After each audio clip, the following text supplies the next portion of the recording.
Hey everybody. I am going to work through a couple problems on the progress packet that I think would be helpful for you guys to maybe have me work through them. So the first one we're going to do together is number 4, and we'll start with number 1. Well, what is an irrational number? And if you think back to class, an irrational number is just any number that can be expressed, can't be. A number that can't be expressed as the quotient of two integers. That's an irrational number. So for example, we would have something like the square root of 2 is an irrational number because, well, you could write it as the quotient of two integers. You can't write it as the quotient of two integers. You could write it as the square root of 2 over 1, which is a quotient, but, well, can you rewrite the square root of 2 as an integer? And the answer is no. And another simpler way to think of this is, well, the square root of 2, if you plug that into your calculator, you're going to get approximately 1.41421, blah, blah, blah, blah, blah, blah, blah, which is a non-terminating, non-repeating decimal. Another example would be pi. Whoa, that was terrible. Let's try that again. Would be pi because, well, that's 3.14157, blah, blah, blah, blah, blah. We know pi is non-terminating and it's non-repeating. So if you have a non-terminating or a non-repeating number, you can plug it into your calculator. It's an irrational number. Or if it can't be expressed as the quotient of two integers, it's irrational.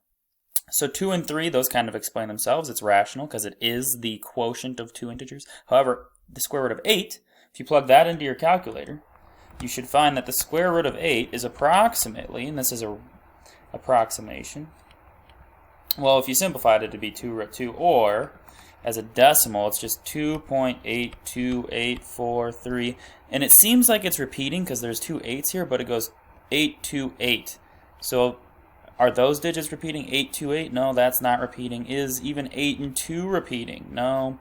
There's no pattern of repeating numbers, so it is irrational. It's irrational. Okay.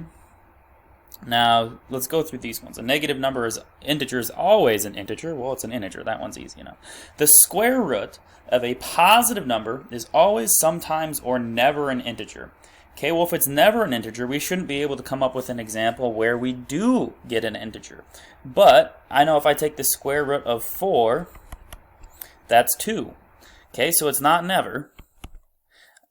Is it always the square root?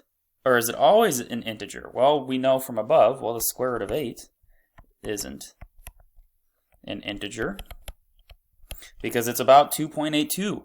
So we would say the square root of a positive number is sometimes an integer. Okay? A whole number is always, sometimes, or never an irrational number. And we have to remember what a whole number is. And a whole number is just basically integers. It's the positive integers. So a whole number is 1, 2, 3, so on and so forth. Okay, well, a whole number is always, sometimes, or never an irrational number. Okay, and if you think, well, what is an irrational number? An irrational number cannot be expressed as the quotient of two integers, but no matter what, a whole number is always going to be 1, 2, 3, 4. Am I going to have a non-terminating or a non-repeating decimal with a whole number? No, so it's always a whole number is, excuse me, I should not say always. I thought that said rational. It is never an irrational number. Irrational. I got to keep my eye out for that because you'll never have a whole number like 1, 2, 3, 4, 5, 6, 7 that is, well, that you can't express as the quotient of two integers. So it is not irrational. You will never have a whole number that's irrational. Okay. The area of a square is 7 square meters. Is each side length of the square irrational or irrational number? So we have to figure out the area is 7 square meters. So if I have my square, the problem then becomes, well, what is this side length going to be? I know that squares have the same side. So this is S, so this is S. I know that to find the area of a square, I have to multiply those two sides. So we're saying S times S equals 7, or s squared equals 7, which means, well, if I'm doing s squared, what's the inverse operation of squaring something? And it is taking the square root of it. So we would say s is, okay, square root both sides. And remember, since we're solving a variable, we're saying what number squared is 7, so our answer should be positive or negative. But then we omit the negative because, well, we'll talk about that in a little bit. Plus or minus square root of 7. We have to omit the negative because can I have a negative side length of a square? No. So s is the positive square root of 7. That's what each side is. And, well, now we should be able to answer our question with relative ease. Is each side length of the square a rational or irrational number? Is the square root of 7 irrational or rational? And it's going to be irrational. So, since the sides are root 7, which you can't express as the quotient of two integers,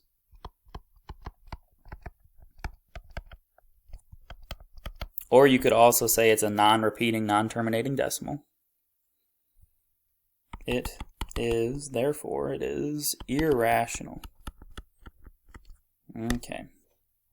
The next example I want to do is number 12. So distance formula and midpoint formula, make sure you have these down. Distance is just the change in your x values, the distance between your x values squared, plus the distance in your y values squared, and then the square root of all of that.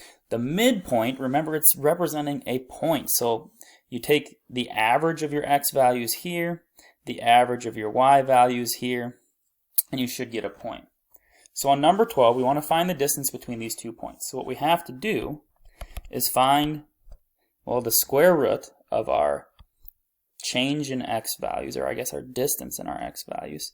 So negative 2 minus negative 1 squared plus 0 minus negative 1 squared. My change in my x values plus my change in my y values squared. This is going to be, well, 2 minus, ooh, that's kind of a mess.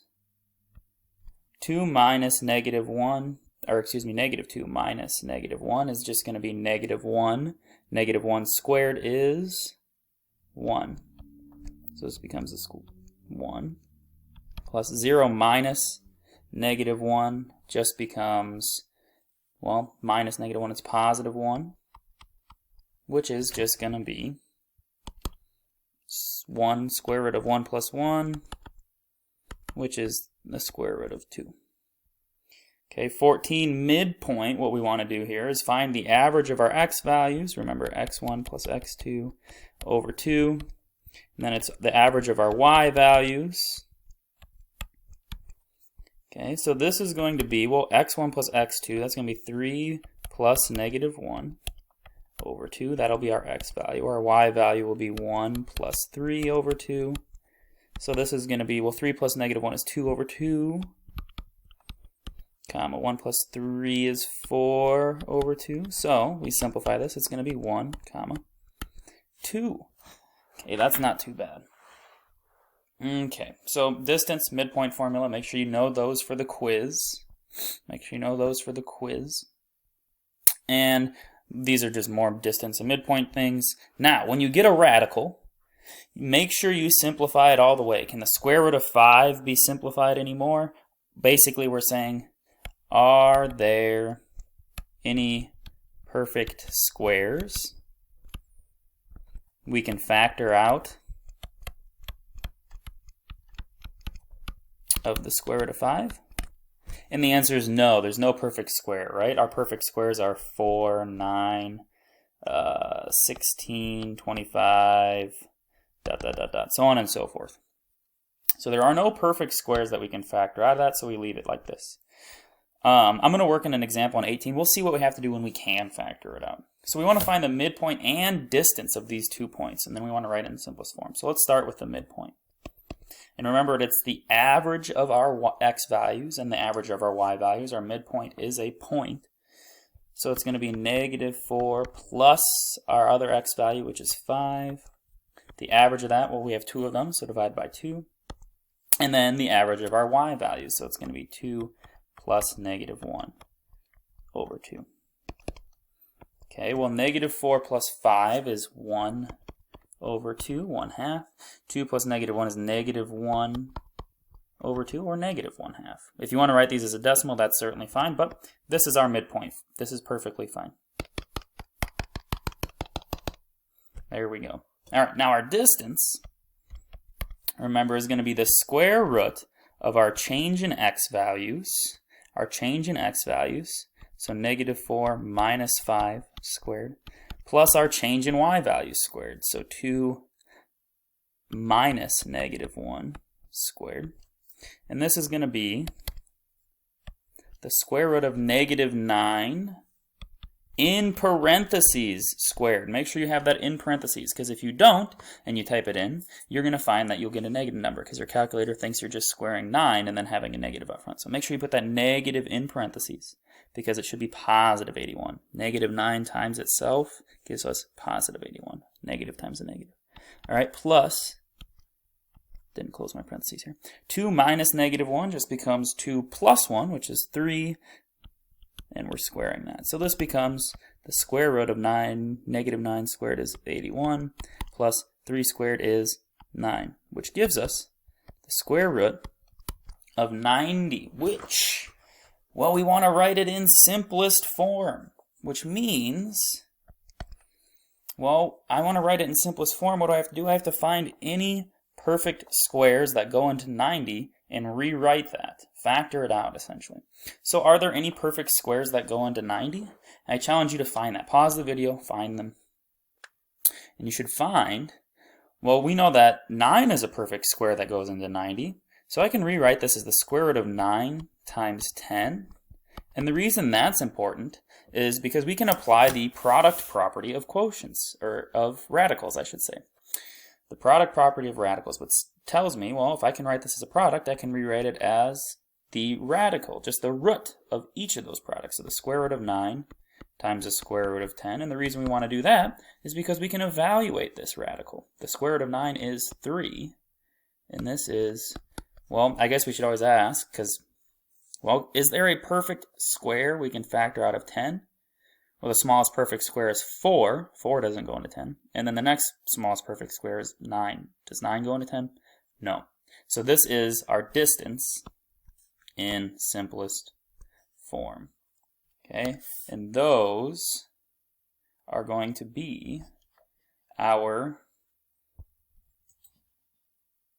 answers. So what I want you guys to do this week is work through this progress packet, and I want you to hop on to a Zoom meeting sometime before Friday. I'm going to restructure, so we should have our quiz on Friday. I want you guys to hop on at least one Zoom meeting and ask questions before Friday over the quiz. Okay, let's see.